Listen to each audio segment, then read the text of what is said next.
Buenas tardes a todas y a todos. Seguramente algunos de los que están aquí recordaréis que empezamos a hablar de Trump en estos foros hace ya muchos años, hace 8 años,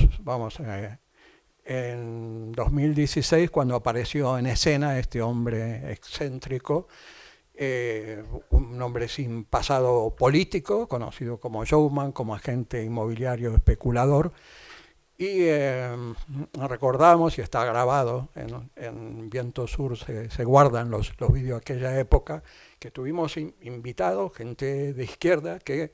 veía a Trump como un revulsivo dentro del sistema que podía ser beneficioso para el mundo en la medida que aseguraba que entre sus principales objetivos estaba acabar con las guerras, de que no tenía sentido el proceso que se había iniciado ya en 2014 en Ucrania, que eso iba a un punto muerto, y se creó un debate interesante en ese momento, que hoy día uno viendo todo lo que ha pasado, ya en el primer mandato había indicios claros de por dónde iba este hombre, que no iba a representar nada progresista, sino todo lo contrario, y nada revulsivo del sistema capitalista en sí, sino todo lo contrario, una expresión máxima de la política imperial de Estados Unidos, que en la práctica a nivel nacional, a nivel de Estados Unidos, tiene toda la deriva hacia una autocracia, o por lo menos de intentarlo por su parte, y a nivel exterior, de política exterior, de política militar, de todo un intento de recuperar las viejas características, la vieja tradición de Estados Unidos como imperio, desde que nació como joven imperio para competir con los imperios europeos. Pues bueno, hay una recuperación también en ese sentido, actualizada a la época y con patrocinadores de los viejos que existían antes, pero también incorporado con los del siglo XXI. En el plano nacional esto se vio facilitado, bueno, por una política que ya habíamos anunciado también aquí hace un año, al comienzo de este nuevo mandato, que había una serie de indicios y documentos que iban mucho más allá que el programa declarado, que el programa oficial que aparecía en la web del Partido Republicano. Había otro programa que era el que importaba y que sigue siendo importante para quien le interese prever un poco los nuevos pasos de Trump, que es el llamado Proyecto 2025. El Proyecto 2025 es un documento de más de 900 páginas, elaborado por la Fundación Heritage, la más conservadora de Estados Unidos. En ese proyecto, que son recomendaciones para el presidente que iba a ganar, esto fue durante la campaña electoral, recomendaciones para el presidente. Y la importancia de este documento, y por qué hablamos de esto, es porque participaron en él decenas de asesores económicos, políticos, estrategas militares de Trump, pero que al pie, lo podéis ver en la web, este proyecto tiene una versión en inglés, en español también, al pie aparece quienes lo firman, aparte de todos esos asesores, y aparecen 100 multinacionales norteamericanas de primer orden, todas las que conocemos. Respaldaban este proyecto como proyecto de gobierno para el nuevo mandatario. Y lo terrible de todo esto es que se está cumpliendo paso a paso la mayoría de las cosas que estaban planteadas ahí, en cuanto a que Estados Unidos tenía que romper la situación de pasividad que tenía frente a un mundo hostil, un poco las palabras de Trump, un poco que Estados Unidos ha sido víctima de Europa, todo el mundo se ha aprovechado de Estados Unidos, que el presidente tenía que tener facultades extraordinarias para una situación extraordinaria, que había que recortar las limitaciones que le podía poner tanto el Congreso como la justicia federal, que había que ser muy rígido, muy duro a nivel de la inmigración, utilizando, si era necesario, tanto para combatir la inmigración como el fenómeno narco que supuestamente desde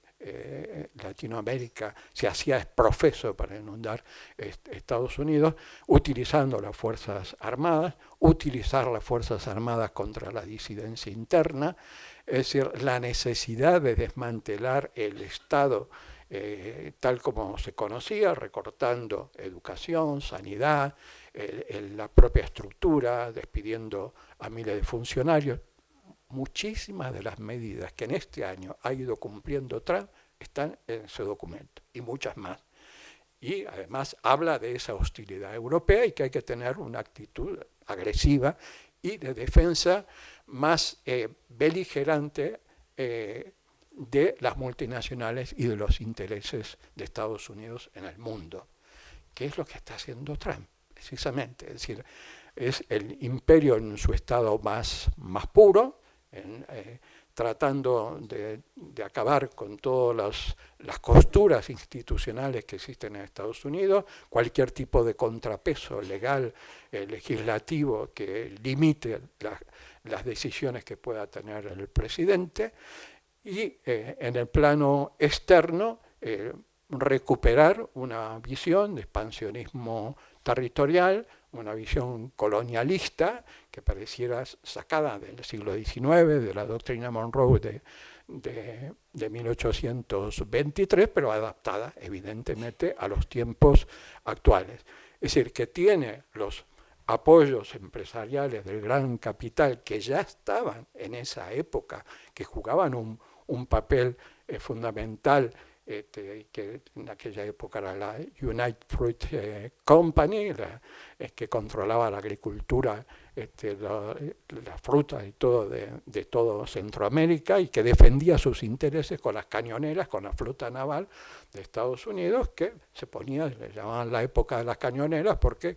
se ponía una flota naval, como han hecho ahora en Venezuela, bombardeaban las costas, intimidaban al gobierno para que aceptara las imposiciones de las plantaciones, de los intereses de esas grandes corporaciones. Eso se hizo posteriormente con lo mismo con el petróleo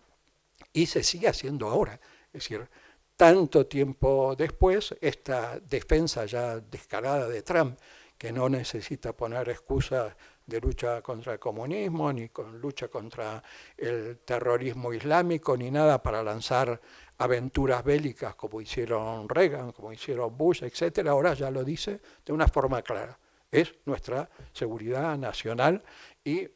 para nuestra seguridad nacional tanto puedo aplicar una política arancelaria superagresiva como la coacción directamente militar. Bueno, no hay. ¿Y cuál es su visión de la seguridad nacional? Es una visión mucho más amplia que aquella doctrina Monroe de hace tantos años, porque en aquel momento se refería fundamentalmente a frenar a los imperios europeos para que no ocuparan militarmente ningún país del continente americano. Era América para los americanos, esto es patio trasero de Estados Unidos, y desde ahí quedó enquistada ese concepto de patio trasero de todos los países de América Latina. La visión ahora de Trump, que lo ha demostrado en Venezuela, que amenaza a Cuba, que amenaza a Colombia, que amenaza a México, ya no se limita a esa área geográfica, ya habla de hemisferio occidental, con lo cual estamos ya hablando de todo lo que esté al oeste del meridiano de Greenwich. Estamos hablando de parte de Europa, estamos hablando de Oceanía, pero tampoco es eso solo, porque él tiene su propio proyecto para Palestina, tiene el interés de acabar con Irán, pero al mismo tiempo quiere competir con China en África, también le da mucha importancia al Indo-Pacífico, y aquí, que también le interesa a Europa, y también amenaza con Groenlandia. Y es recién a partir de este momento, de la mención de Groenlandia, una isla dependiente de Dinamarca, que es miembro de la UE, que es miembro de la OTAN, es cuando provoca la gran conmoción. Mientras tanto, todos los antecedentes que ha habido, tanto en décadas anteriores como ahora con Trump, el apoyo irrestricto al genocidio israelí del pueblo palestino, o dejarlos colgados en la guerra de Ucrania, o incluso el secuestro de Venezuela, que recibió solamente tímidas declaraciones de los líderes europeos, hasta ese momento no salpicaba, no tocaba directamente la esencia de Europa, no se movilizó nada. En el caso de Venezuela podemos volver ahí, también estamos viendo un caso inédito. Nunca antes en la historia americana Estados Unidos, sin ocupar militarmente un país, pretende dirigirlo, pretende controlarlo. Las veces que lo ha hecho, en muchas de las invasiones que hizo del principio del siglo pasado, era con una ocupación militar previa. Aquí sabe de que una ocupación militar sería complejísima, que no tendría ni apoyo legislativo, ni a nivel mundial provocaría una conmoción. Es un país muy complejo de ocupar militarmente, opta por una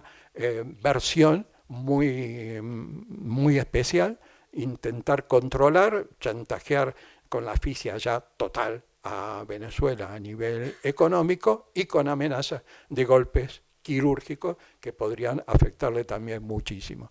Si le saliera bien un modelo de control por control remoto de la producción y exportación de petróleo, sería crear un precedente que intentaría seguramente en otras partes del mundo. Veremos si hay oportunidad, hablaremos de también cuál es la actitud que puede estar pensando, planificando por su parte el régimen venezolano. Pero volviendo al tema Groenlandia, ahora vemos que empieza a preocupar a Europa, que es el gran aliado, del cual tiene tantas ataduras, tantos tratados, tantas leyes, tantos acuerdos económicos, financieros, tecnológicos y militares con Estados Unidos, tejidos durante décadas, que la han dejado totalmente vulnerable frente a Estados Unidos, frente a esta actitud de Trump de plantearse incluso utilizar la fuerza para apoderarse de Groenlandia como objetivo estratégico, control de sus materias primas, de sus tierras raras, pero también como enclave geoestratégico importante. Bien, veremos lo que está en juego, en realidad en todo esto es el propio sentido de Occidente como colectivo de países supuestamente democráticos. Está en juego la propia esencia de la Unión Europea y de la propia OTAN. Macron hizo una insinuación, que veremos si se desarrolla, de plantear que incluso se podría invocar el artículo 5 de la OTAN, que establece de que si un país miembro de la OTAN es atacado, los demás tienen que solidarizarse con él. Eso estaba previsto para ser atacado por un país extranjero, no por un miembro de la OTAN. En su tratado no hay nada previsto para conflictos de esa envergadura militar dentro de los propios socios, pero se llega a unas situaciones límites y esta presencia simbólica de oficiales de distintos países en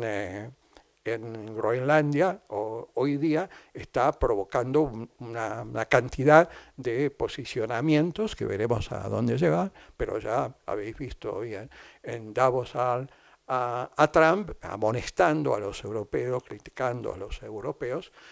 mientras al mismo tiempo sigue tirando iniciativas, es decir, un hombre que cubre iniciativas a nivel nacional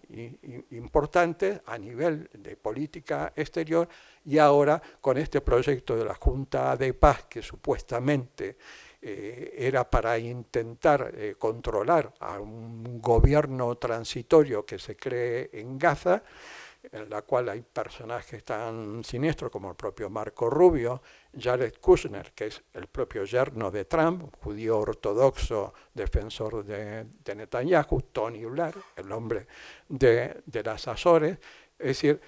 pero esa Junta de Paz, que en principio parecía que era invitar a una serie de líderes internacionales para tutelar o ser algo así como los patronos que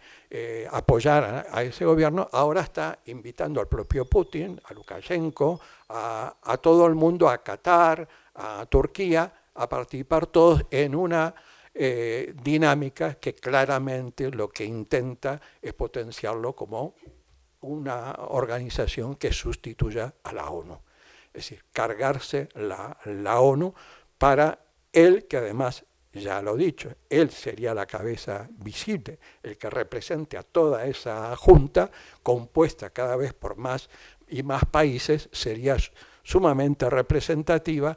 y ya lo has dicho abiertamente, no solamente para el tema del futuro de Palestina, sino para otros conflictos que se abrieran. O sea que ha abierto un abanico enorme frente al cual una Europa vulnerable, como decíamos, por todas las ataduras y dependencias que tiene, que ahora está descolocada, como desembarazarse de eso, y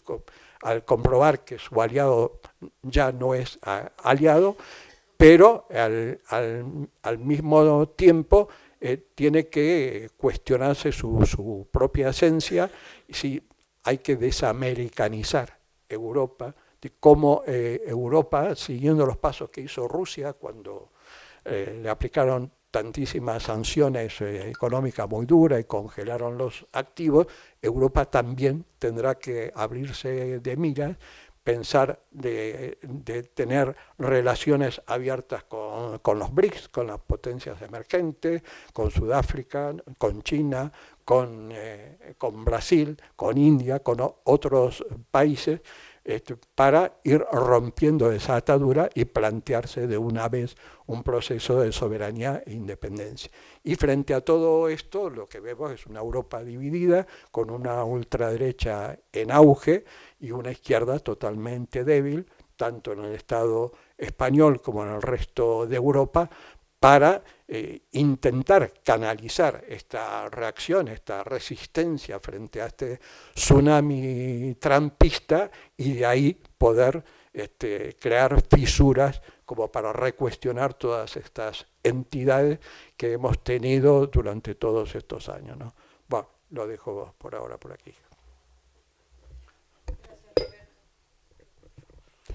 Vale, muchas gracias a Viento Sur por la invitación, a Roberto por quedarme aquí debatiendo estos temas. Y voy a tomar un poco lo que ha planteado el compañero cuando decía que en algún momento se vio a Donald Trump como un revulsivo, ¿no? Que podría abrir una ventana de oportunidades durante su primer mandato. Es verdad que descolocó a mucha gente, pero en este segundo mandato la otra palabra que ha sonado mucho es la impredecibilidad del personaje, pero como decía Roberto, está todo por escrito, está todo en el documento de la Fundación Heritage, está todo en el documento publicado a finales del año pasado de la Estrategia de Seguridad Nacional, y me gustaría un poco ahondar en las cuestiones que tienen que ver con cómo está operando en un eje que es dentro-fuera, porque tiene que, de momento, ¿no?, en lo que avanza en esa construcción de un autoritarismo competitivo como el que vemos que pretende construir en el marco estadounidense, opera en el eje dentro-fuera, dentro de la política doméstica y fuera en la política exterior estadounidense. Hacia adentro, pues lo que estamos observando es esa guerra cultural ideológica que ya venía de atrás, no por nada. Se habla ya de hace tiempo de trumpismo. Recomiendo los libros de Miguel Urbán y de Laura Camargo para aquellos que estén interesados en ver un poco cuál ha sido el desarrollo y la genealogía de esta corriente ideológica. Podemos hablar ya casi de corriente ideológica en ese sentido. Y creo que es interesante ver cómo opera, porque necesita precisamente tener a las bases del MAGA, de su propio movimiento, en la que ha transformado al partido republicano, las necesita tener movilizadas, las necesita tener cohesionadas. Entonces voy a avanzar algunas cuestiones que me parece que son relevantes para comprender cuál es la acción exterior de Trump vinculada a la acción interna también. Dentro de esa guerra cultural que trata efectivamente de generar esa cohesión entre las bases trumpistas, lo primero es esa guerra cultural contra todo lo que han dado en llamar woke, ¿no? La cultura de la diversidad, contra las mujeres, contra las personas migrantes, que en realidad, como estamos observando, es mucho más expansivo y no se limita solo a esos colectivos, sino que está siendo ya muy transversal a toda la sociedad estadounidense. Y todo eso lo hace además con un partido demócrata que se ha convertido en el partido de las clases medias y medias altas en las dos costas y que no consigue llegar, digamos, a los núcleos de población que podemos considerar de clase obrera o más humildes, ¿no? Y eso todo lo ha arrastrado precisamente el propio Donald Trump. Es paradójico que en estos momentos el Partido Obrero en Estados Unidos sea precisamente el partido republicano, y esto nos hace hacernos algunas preguntas. Es verdad que encontramos algunas islas en el espacio estadounidense, como puede ser Nueva York, pero como todos sabéis, Nueva York no es representativo de Estados Unidos. Y es muy complicado que eso pueda avanzar más allá de grandes ciudades y núcleos urbanos de las costas. En ese sentido, todo el cierre y toda esa concentración de poder que estamos observando en el poder ejecutivo, que es la dinámica de lo que se habla en ciencia política del autoritarismo competitivo, se empezó a ver durante su primera administración, y ahora, con la victoria de las últimas elecciones presidenciales, también con el control de las dos cámaras. Por tanto, quedan muy pocos elementos de contrapoder a la acción gubernamental trumpista. Apenas el Poder Judicial de los Estados Federados de los Estados Federales y de algunos gobernadores demócratas, ¿no? Como hemos visto en estas últimas horas también con el gobernador de California leyéndoles la cartilla a los líderes europeos en Davos. En el ámbito de la política exterior, en mi opinión, lo que estamos observando es ver cómo una potencia en declive, que es Estados Unidos, intenta recomponer una esfera de influencia y reforzarla. En el mes de abril o mayo, no recuerdo bien exactamente cuándo, Marco Rubio ya dijo en Panamá que Estados Unidos no estaba en condiciones de continuar liderando el mundo y que era imprescindible que controlase la zona que podía tener capacidad para controlar, ¿no? En una competición interimperial entre China y Estados Unidos, una guerra que trasciende lo militar, que va más allá, que tiene como ejes las cuestiones tecnológicas, la innovación, etc. Y efectivamente, como decía Roberto, detrás de toda esta acción exterior y también de la acción interior, tienen mucho que ver las grandes tecnológicas. Y esto nos ayuda a entender un poco cuál es el concepto de seguridad nacional que está aplicando Donald Trump en esa acción exterior-interior. Si se fijan, siempre se está apelando a ley y orden a la interna y a cuestiones de seguridad nacional en la externa, para fundamentalmente poder evadir algunas fuentes de contrapoder que podrían ser el control de la Cámara de Representantes, como hemos visto en el caso de Venezuela, por ejemplo, ¿no? En esa competición interimperial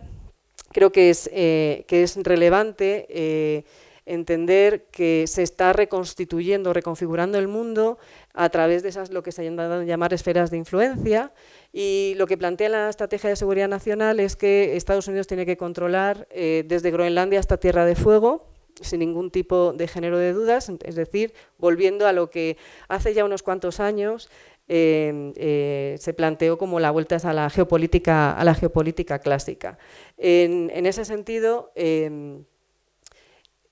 control del hemisferio occidental conforma parte de la propia política doméstica estadounidense, una política doméstica que requiere de un mayor incremento del tejido industrial y manufacturero, que requiere de tener mercados que efectivamente hagan recuperar ese tejido industrial, y la mejor forma de hacerlo, desde su punto de vista, la mejor forma de hacerlo es a través de estos procesos neocoloniales que estamos observando de manera acelerada en apenas un año. En mi opinión, además, lo hace volando por los aires el sistema multilateral que surge de la Segunda Guerra Mundial y creo que es muy gráfico la voladura que hemos visto en estos últimos días de la sede de la UNRWA en Gaza, ¿no? Es como volar directamente ese sistema al tiempo que construye esa Junta para la Paz, de la que quiere sustituir precisamente a ese instrumento de gobernanza global. Dicho esto, me parece que ha llegado el momento de empezar primero a echar un poco la vista atrás y ver qué es lo que no se ha hecho bien, también por parte de las grandes potencias, porque tenemos, por un lado, el análisis más geopolítico y por otro lado tenemos que fijarnos también en lo que ha sucedido en el plano de las élites políticas y económicas de cada uno de los estados, en concreto también, no solo en América Latina, pero también en Europa, ¿no? Y en muchos casos estas dos esferas se solapan una con la otra, ¿no? Si nos fijamos, por ejemplo, en el acuerdo de Mercosur, hay razones poderosas en términos geopolíticos para avanzar en ese acuerdo y, sin embargo, también tenemos razones poderosas para oponernos a la firma de ese acuerdo, ¿no? Y este es el dilema en el que estamos. Por un lado, si los europeos quieren efectivamente avanzar y tejer esas alianzas con el sur global y para no ser tan dependientes en términos energéticos y de seguridad y defensa de Estados Unidos, es imprescindible generar esas alianzas con regiones, con países del sur global y por supuesto con China. Por otro lado, si lo vemos desde el punto de vista de las dinámicas internas de los estados, evidentemente hay también razones de peso en cuestiones socioeconómicas que nos inducen a pensar que un acuerdo de estas características que pertenece, entre comillas, al mundo de ayer, que pertenece al mundo de la globalización neoliberal, pues tendríamos que oponernos a ellos también, ¿no? Y por tanto no se ha sido capaz desde los bloques de la izquierda de reconfigurar las alianzas con los países de América Latina en otros términos que no tengan que ver con esas alianzas librecambistas producto de la globalización neoliberal, pero por otro lado ahora mismo estamos en una encrucijada que induce a pensar, y si ven los documentos que están saliendo fundamentalmente por parte de la socialdemocracia de defensa de este acuerdo, lo que hacen es hacer un enfoque, digamos, de élite geopolítica, porque al final la geopolítica es una cuestión de las élites, las poblaciones poco o nada están diciendo y haciendo al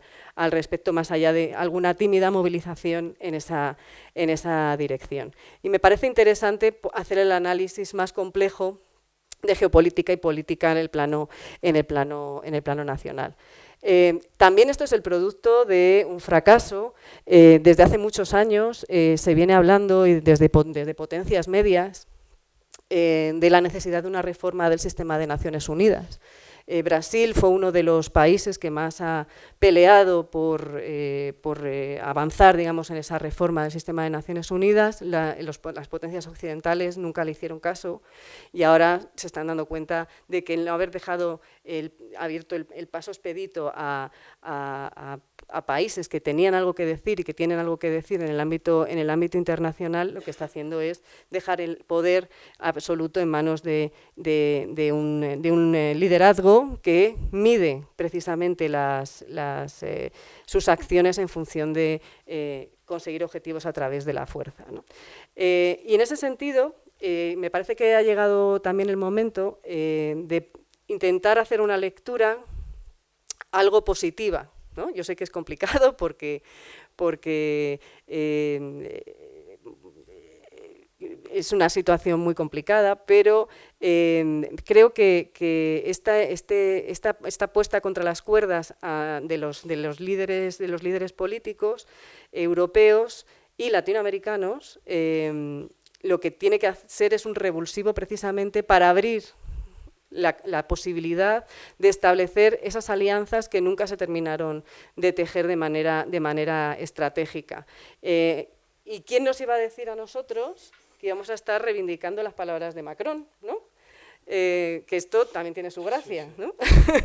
Que esto también tiene su gracia. Pero resulta que estamos dejando en manos de aquellos que nos han traído a esta situación, que son los Macron, que son los MERS, que son todos los liderazgos políticos, les estamos dejando el camino expedito para que sean ellos los que nos quieran dar, precisamente ellos, la solución a la encrucijada en la que estamos, cuando nunca han apostado por otro tipo de dinámicas a la interna dentro del marco de la Unión Europea y dentro de los propios Estados miembros. Desde hace muchos años se pelea por una mayor democratización, una mayor verticalidad en el proceso de construcción europea, con un mayor avance en el proceso de construcción de una comunidad política dentro de la Unión Europea, y siempre se ha cedido, digamos, a los intereses económicos a nivel de los Estados-nación dentro de la Unión Europea. Y ahora nos encontramos con que son esos precisamente los que nos quieren decir cómo hay que actuar. Por tanto, yo haría, por resumir un poco la intervención, creo que hay que poner el foco en lo que podemos empezar a trabajar a partir de ahora, que se trata de trabajar resistencias, que se trata de poner sobre la mesa alternativas al modelo y, por supuesto, tejer alianzas con países del sur global y con China. En todo caso, me parece que es relevante no ver tampoco con complacencia el polo chino. Es verdad que ahora parece que es la única vía de escape, pero yo creo que si hemos fracasado, y de hecho es algo que pues desde muchos lugares se venía denunciando, ¿no? que la alianza transatlántica no era operativa, bueno, pues tenemos que tener cuidado de no cometer los mismos errores con otro poder civilizatorio como es el chino, que es verdad que opera en otros términos, con otros códigos, pero que también lo que quiere es tener el control sobre los recursos, ¿no? Porque estamos hablando de que esto es la vuelta a esa geopolítica clásica de control de recursos, de control de territorios, probablemente no a través de ocupaciones militares, pero sí a través del control del poder político y económico de los territorios y de las poblaciones. Y a partir de ahí me parece que es por donde tenemos que empezar a tejer y a trabajar para intentar salir del agujero en el que estamos. Claro, esto es complicado en cuanto nos fijamos en las dinámicas internas de los distintos estados y en qué situación se encuentran los equilibrios de fuerza a nivel ideológico partidario. En cualquiera de los países de Europa o de América Latina en los que miremos, pues nos vamos a dar cuenta de que efectivamente ese ascenso implacable de las fuerzas reaccionarias que precisamente están apelando a fuerzas a las poblaciones más desfavorecidas, algo que, por cierto, las fuerzas políticas de las izquierdas no han sido capaces de tejer en torno a sus propuestas políticas. Bueno, pues parece que ha llegado el momento que también nos organicemos y empecemos a operar en términos más colectivos de resistencia, pero también de propuesta, ¿no? que me parece que eso es algo que también falta. Gracias, Ruth. Bueno, buenas tardes. Gracias a Viento Sur por la invitación. Se han dicho ya bastantes cosas, pero bueno, voy a hacer un repaso muy rápido, ¿no? de la situación actual, digamos, de la ofensiva Trump, ¿no? Que yo creo que bueno, lo han resumido bien, ¿no? La nueva estrategia de defensa de Trump, que está puesta negro sobre blanco, explica bien cuál es el desafío de este nuevo Nerón, ¿no? como le han bautizado en algún sitio, al orden establecido por las potencias vencedoras de la Segunda Guerra Mundial. Es decir, es verdad que este orden ya había sido subvertido en múltiples ocasiones, ¿no? Por no irnos muy lejos, por ejemplo, en la guerra de Irak, ¿no? La guerra de Irak, invadieron el país, desplegaron allí 300.000 soldados de una coalición estadounidense, británica y de otros países, y lo justificaron con argumentos que luego se demostraron falsos. Pero es verdad que en aquel momento todavía intentaban buscar algún tipo de legitimidad en el Consejo de Seguridad. ¿Os acordáis los debates que había? ¿Se ha votado en el Consejo de Seguridad? No, lo han vetado, lo veta Francia, lo veta...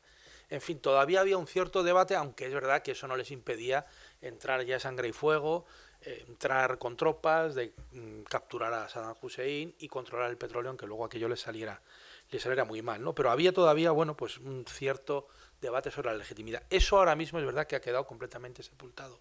Ya no hay ningún tipo de justificación, aunque es verdad que Trump en lo de Groenlandia intenta buscarla en que Rusia y China van a aparecer por allí, algo que es completamente falso, como como se ha podido comprobar, ¿no? Sino que el único límite al afán expansionista, y esto está declarado por él mismo, es su propia moralidad, ¿no? Lo dijo el otro día. Los únicos límites son mi propia moralidad y mis propios criterios, que viniendo de una persona que es absolutamente amoral, imaginemos, ¿no?, lo que significa, ¿no? Entonces, bueno,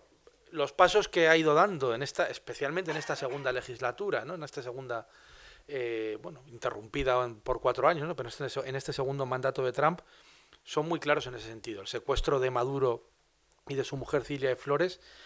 bueno, parece que puede ser solo el primer paso, ¿no?, de un nuevo ultraimperialismo al que Trump aboca a los Estados Unidos. Es decir, él es verdad que habla de la política de las áreas de influencia, su área de influencia, ¿no?, siguiendo la doctrina Monroe, ahora Donroe, ¿no?, es hasta América Latina, incluyendo toda América Latina, hasta Tierra de Fuego, incluyendo Groenlandia, pero bueno, es probable que no se quede ahí, ¿no?, porque él también habla de la necesidad de que Estados Unidos tenga recursos suficientes, recursos naturales, y esos a lo mejor no están solo allí. Puede iniciar otro tipo de ofensivas que no se limiten a su patio trasero o a las zonas geográficas más cercanas a Estados Unidos, ¿no? Entonces, bueno, esta nueva doctrina, que creo que lo ha señalado Roberto y es importante, no busca el control como hacían antaño, ¿no? Por ejemplo, como hicieron en Panamá. En Panamá, que fue un caso similar, bueno, con ciertas diferencias, por supuesto, al que ha sido este de Venezuela, pero claro, en Panamá entraron con 30.000 soldados, o sea, ocuparon allí un país mucho más pequeño, más fácil de controlar, en teoría, pero ocuparon el país, capturaron al presidente Noriega, lo acusaron de narcotráfico y se lo llevaron a Estados Unidos, pero desplegaron tropas. Ahora ya no, porque es verdad que en el MAGA, el movimiento Make America Great Again de Trump, hay un rechazo a este tipo de despliegues, porque suponen gastos muy grandes y eso va en contra del American First, que es un poco lo que preconizan, ¿no? Todo aquí, todo el dinero aquí, no por ahí en aventuras que no sabemos a dónde nos conducen, ¿no? Entonces, bueno, claro, ahora el intento es vamos a quedarnos con los países, pero con los recursos de los países, pero intentando negociar con las élites de cada uno de ellos o directamente intentando comprarlas, ¿no? Como por ejemplo van a intentar, se supone, con Groenlandia, ¿no?, ofreciéndole dinero a los habitantes de allí o a Dinamarca, en fin, con un tipo de política exterior que parece muy bizarra, ¿no?, o sea, muy lejos de los códigos que se habían seguido, al menos eso, desde la Segunda Guerra Mundial, pero que bueno, en la cabeza de este hombre pues operan, y vemos que al final no eran solo bravuconadas, ¿no?, como parecía que la estrategia de defensa esta, cuando la formuló, parecía que, bueno, esta es otra vez Trump diciendo barbaridades, pero luego no se atreve. Bueno, pues en Venezuela se ha atrevido, con lo cual hay que estar prevenidos para lo que pueda venir en el futuro, ¿no? ¿Cuál es un poco el debate importante que yo quería situar? Porque ellos ya creo que han situado bien la situación general, ¿no?, un análisis más geopolítico, pero ¿cuál es el debate importante en el que se encuentra la izquierda en este momento, ¿no? O sea, ¿cómo debemos adoptar, qué posición debemos adoptar ante esta ante esta nueva doctrina de los Estados Unidos y ante el afán expansionista de Trump? Hay una cosa primera que sí que, bueno, me gustaría resaltar, ¿no? Ya lo han señalado también. O sea, los enemigos de nuestros enemigos no son nuestros amigos. Es decir, si ahora partes de la izquierda intentan apuntarse, digamos, a la corriente de como China o Rusia se oponen a Trump, se oponen de aquella manera, ya vemos que Putin no se opone tanto y tiene negocios habituales con Trump, ¿no? Bueno, pues lo que hay que hacer es apoyar a esos gobiernos como alternativa al afán expansionista y ultraimperialista de Trump. Bueno, eso en nuestra opinión es un error, ¿no? Es lo que se ha llamado campismo, ¿no?, en los debates históricos de la izquierda, y vemos que sigue operando, porque hay una parte de la izquierda que sigue operando con eso, ¿no? Y lo vemos aquí también en el Estado español. Ahora se ha puesto de moda defender a China, ¿no? Ayer vi, por ejemplo, un tuit del secretario general de Comisiones Obreras abrazándose con el responsable de un sindicato de la burocracia del Partido Comunista Chino, que lo que se ocupa es precisamente de desactivar las huelgas en China, de impedir que haya, o sea, no son sindicatos de Estado y que lo que hacen es controlar. Claro, esto no puede ser. O sea, nosotros, digamos, una posición coherente, digamos, enclavada en la tradición marxista y en la izquierda internacionalista, no puede defender a estados que oprimen a sus clases trabajadoras, como es el caso de China, por ejemplo, ¿no? China es un país bueno, formalmente o comunista, pero que luego tiene aplica un capitalismo salvaje que se basa en la explotación de su gente trabajadora, ¿no? O en el caso de Rusia, bueno, ni me voy a meter ahí, ¿no? Pero bueno, un tirano como Putin, o la defensa a lo mejor del régimen de los ayatolás de una teocracia en Irán, ¿no? Simplemente porque se oponen a Estados Unidos. Es verdad que hay que diferenciar cuál es el papel que ahora ocupan esos imperialismos en el contexto global. Y Estados Unidos ahora mismo, digamos, es la gran amenaza que hay para la paz, para la justicia y para, en fin, el bienestar mundial. Eso hay que señalarlo y es verdad que hay que ponerlo siempre en primer lugar, ¿no? Y luego hay distintos teatros de operaciones en los que operan, en los que trabajan y donde, bueno, hay que defender siempre, digamos, a los oprimidos, a los que están abajo, a las gentes trabajadoras, a las clases trabajadoras, pero no aliarnos o no ponernos, digamos, detrás de intereses de estados que no defienden a la mayoría de sus clases, de su clase obrera, digamos, o de su clase trabajadora, ¿no? Creo que esto es un debate importante. Y entonces es un debate que, por ejemplo, ha surgido en Venezuela, ¿no? Con el caso de Venezuela, la agresión salvaje y, por supuesto, la exigencia que hay que hacer sin ningún tipo de dudas de la liberación inmediata de Maduro y de Cilia Flores, de su mujer, porque lo que ha ocurrido ahí ha sido un secuestro absolutamente ilegal y que no tiene ninguna justificación. Digamos, la defensa, la crítica a la agresión imperialista, la crítica y la demanda de la libertad inmediata no puede ir acompañada, digamos, de un apoyo sin fisuras al régimen de Maduro, porque el régimen de Maduro ha atacado mucho a su izquierda, ha ilegalizado los sindicatos, ha ilegalizado partidos a su izquierda, incluso el Partido Comunista Venezolano, organizaciones que estaban también más a su izquierda, y esto no se puede justificar porque entonces perdemos, la izquierda pierde credibilidad en esos debates, ¿no? Claro, no tenemos un Estado guía, ahora mismo eso no existe, no sé si ha existido alguna vez en la historia, a lo mejor en breves periodos sí, ¿no? En el caso de la primera Unión Soviética, pero no hay un Estado guía ahora mismo que pueda decir yo me alineo, sino que hay, digamos, hay que hacer alineaciones con las gentes que resisten y luchan a sus respectivas imperialismos, burocracias o partidos en los distintos países, ¿no? Entonces, bueno, sí que creemos que en este debate donde volvemos a una posición imperialista fuerte de Estados Unidos, hay que también dejar claro esto, pero sin olvidar, y eso creo que es interesante, ¿no? Y que, bueno, pues hay que tenerlo en cuenta, que ahora mismo, digamos, la posición que hay que denunciar por encima de todo es la de las agresiones que está realizando Estados Unidos en todos los países, porque, digamos, la diferencia de las otras potencias, bueno, el caso de Rusia puede ser un poco matizable, pero en el caso de China sí, las otras potencias, digamos, no tienen en este momento una posición ofensiva, es decir, no están atacando, invadiendo, hacen otro tipo de negocios, como comentaba Ruth, ¿no? que pueden ser también cuestionables, pero no, digamos, directamente atacando, invadiendo o secuestrando a dirigentes de otros países, ¿no? Entonces, bueno, esto creíamos que es importante, pero ya digo, señalemos que en la etapa actual, digamos, hay que intentar organizar, sí, digamos, frentes antifascistas o frentes, en el caso de Estados Unidos, anti-Trump, ¿no? O sea, es evidente que allí, bueno, en el frente interno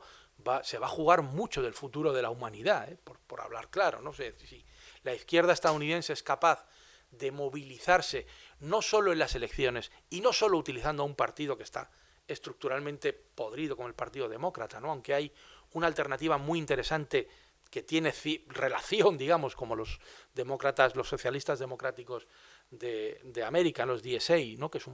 una fuerza, digamos, socialista y claramente situada a la izquierda del Partido Demócrata, pero, digamos, no solo dejando en manos de esos, porque ya vemos que pueden ganarle a Trump, pero es que luego vuelven a perder, porque hacen políticas que al final solo benefician a los de arriba.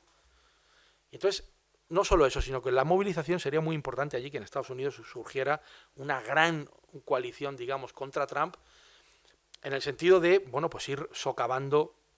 el poder y la influencia que tiene, es verdad, sobre amplios sectores de las clases trabajadoras.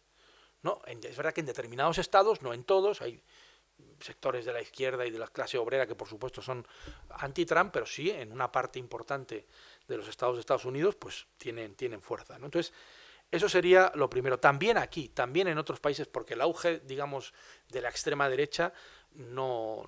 es solo en Estados Unidos, ¿no? Aunque sea allí el ejemplo más flagrante por las políticas de Trump. Es un fenómeno a escala mundial, europea por supuesto, y también aquí lo estamos viendo, ¿no?